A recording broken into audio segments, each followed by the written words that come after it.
Hello friend, I want to tell you about the Mercedes-Benz Class W169 car.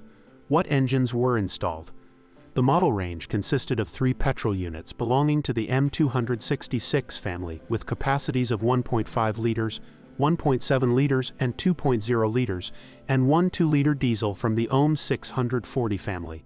It is worth emphasizing that the engine variants and the name are not the same. In practice, depending on the year, the breakthrough in 2009. The A150 and A160 are the same engine. The same applies to the A170 and A180. You can see the naming of the engine versions in the list below. All engine variants were offered with manual or automatic gearboxes. The manuals in all petrol engines except the 200 turbo and the 160 CDI diesel had 5 gears. The petrol turbo and the 180 CDI and 200 CDI diesels were now offered with 6-speed gearboxes. The automatics in all engine versions are steepless. Which engine to choose? I'll start with the car's construction, which has a very significant impact on engine selection.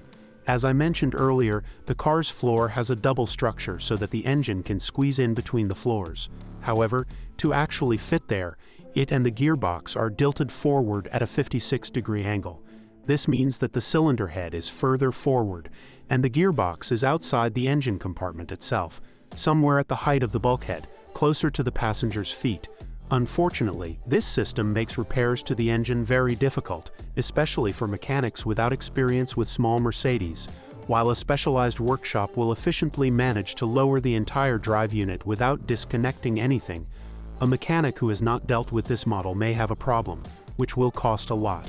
And above all, it may be the first and last repair with such a mechanic. Regardless of the choice of workshop or the experience of the mechanic, many repairs performed on the Mercedes A-Class take longer than on typical compact or city cars, and therefore the costs increase. Therefore, if you want to maintain your car relatively cheaply, then by default you should give up on diesel engines, which have many components that require intervention. It is better to focus on relative simplicity and choose one of the petrol variants. This does not mean that diesels are bad in themselves. The OM 640 units were designed specifically for the Mercedes A and B class.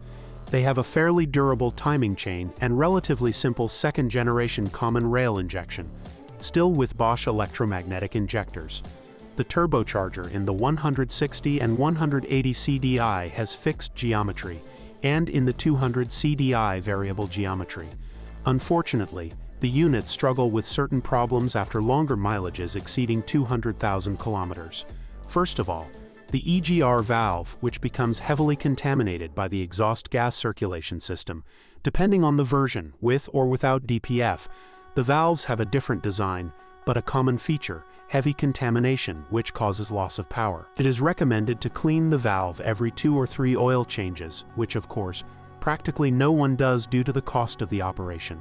Unfortunately, the intake manifold also becomes heavily contaminated, which causes similar problems.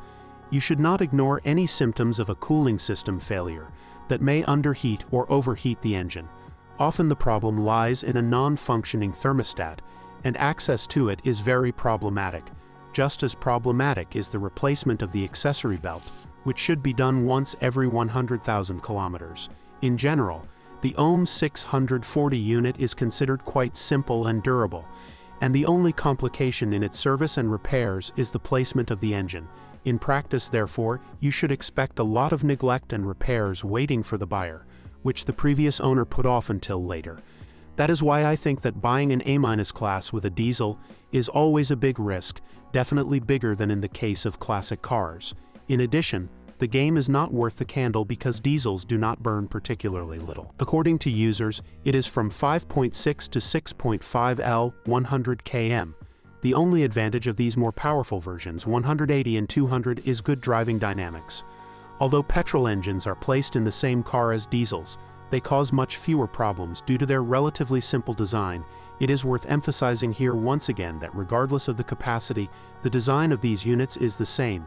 It is also worth noting that the basic 95 hydrogen phosphide A150 and A160 is not dynamic and will only work best on short distances or in the city. On the roads, the 5-speed gearbox in almost every petrol variant can also be a problem.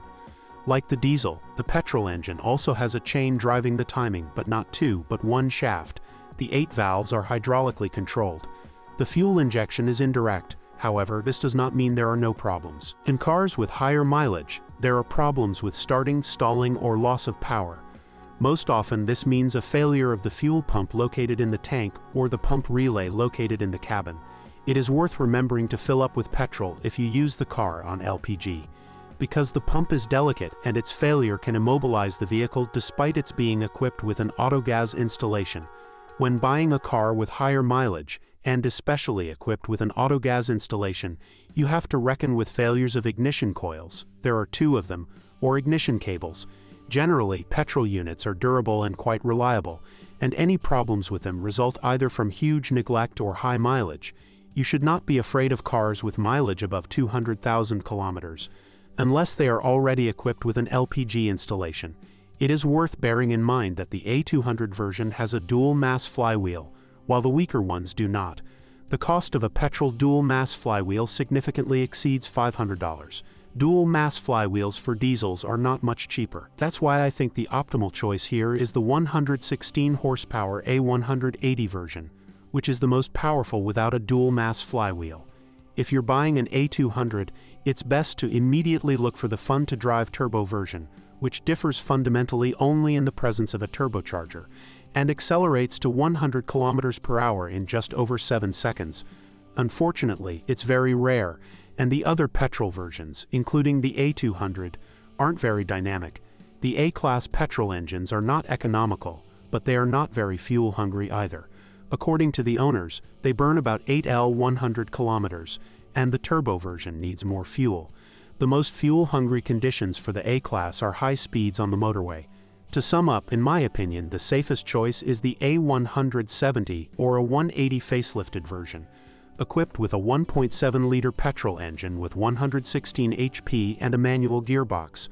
I advise against the automatic. The weaker A150, A160 variant is a good choice for people who do not expect good performance. It is better to buy the A200 in a turbocharged version, although it is a rarity on the market. Among diesels, the power version does not matter much, but the technical condition and mileage are very important. Typical faults, A-class users are generally satisfied, and 73% would buy the car again. The areas that raise the most reservations are those that can be called the model's typical pain points. As I mentioned above, in diesel engines, the EGR valve and intake system are often clogged with carbon. This causes various problems with power loss, stalling, fluctuating RPMs, etc. This is less true for petrol engines. Such symptoms may also concern the fuel system, in petrol engines, the pump, and in diesel engines, the pressure regulation in the common rail. Another typical problem of the A-class is the alternator, usually around 200,000 kilometers. Problems with charging begin, and thus, for example, loss of electric power steering. Although the cause of the inoperative power steering can also be found in the steering angle sensor. The main reason for the low durability of alternators is the charging technology that Mercedes has used in the A-class to reduce fuel consumption. The point is that the alternator constantly communicates with the engine control computer because it has a variable charging capacity depending on the load and engine speed. The regulation takes place very often, practically continuously, which strains not only the alternator but also the battery. Blue Efficient CY versions additionally recover energy during deceleration, and younger models are equipped with a start and stop system, which puts an additional load on the charging system and the battery. The air conditioning compressor also often fails. It usually starts with its pulley, and ignoring the squeaks and vibrations from there ends in the destruction of the entire component. The huge problem is evidenced by the very wide selection of replacements from many manufacturers. A good quality part costs around $300 plus quite expensive labor, because work on the compressor requires lowering the engine. It is worth remembering this when buying a car with a faulty air conditioning. Usually, the problem is not a matter of just filling it up. The last concern is the corrosion protection, especially in pre-facelift cars. The cars most at risk of premature corrosion are those manufactured between June 2004 and June 2006, which the manufacturer admitted to, and which results from errors in the production process. As a result, the doors and bonnet have become critical elements. However, corrosion appears in other areas of the body, boot lid, fenders, sills, so it is worth checking the car carefully from this perspective. One of the typical, albeit minor faults is the shearing of the half-axle joint boots. Fortunately, the joints themselves are replaceable, available in replacements and relatively cheap, up to about $50. Steering column joints also wear out in cars with a mileage of over 200,000 kilometers. Finally, it is worth mentioning the gearboxes. Manuals are generally durable, although there are problems with the mechanism that makes it difficult to engage first gear. In turn, continuously variable automatics are not very durable and do not enjoy favor among mechanics. Thanks for listening to me. Don't forget to subscribe to the channel and rate my video. If you know any problems with this car that I didn't mention, be sure to write about them in the comments.